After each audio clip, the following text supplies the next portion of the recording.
So this is my plan for improved policies and programs. My first suggestion is affirmative action in housing, and this is modeled after the affirmative action in employment. Affirmative action in employment applies to public companies and private companies who have been found to discriminate towards minorities as part of their retribution. So hopefully when these real estate companies go about the affirmative action, it increases the accountability of landlords and brokers, as well as increased diversity and acceptance over time. And the fourth point is to avoid exact quotas, but require investigations of areas where the minority rate is very low and to assess high penalties if needed.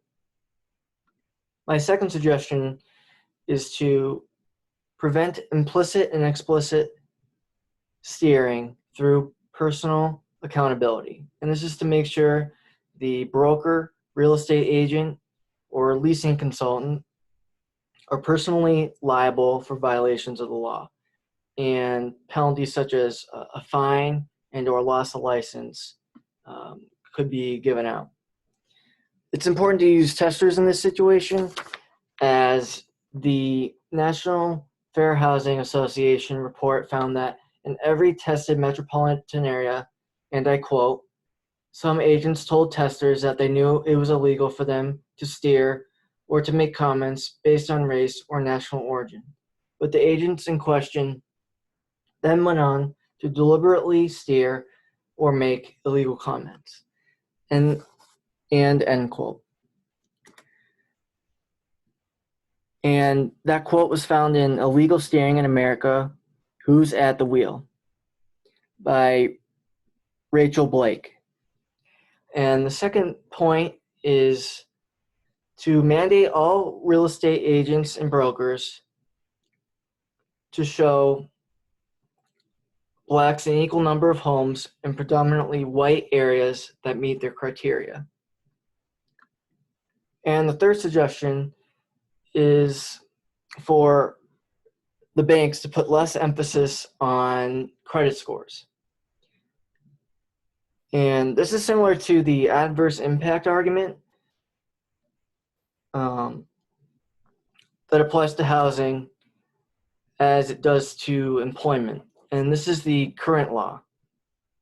Credit scores impact minorities more than whites due to the historical inequality and discrimination, and therefore using credit scores should not be allowed.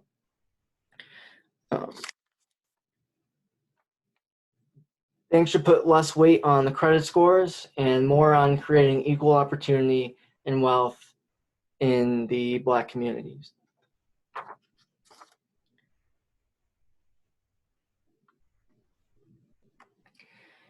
In conclusion,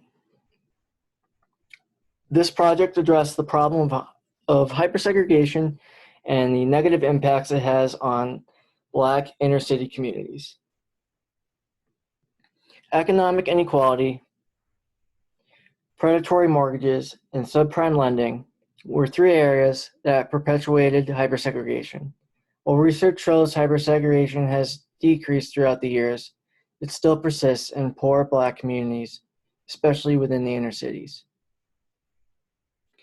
By creating an affirmative action in housing, similar to what is being used in employment, making brokers and agents personally accountable for illegal discrimination, and forcing banks to put less emphasis on credit scores, hypersegregation can be significantly reduced in the urban Black communities. The time has come to act to end hypersegregation in our cities. Thank you.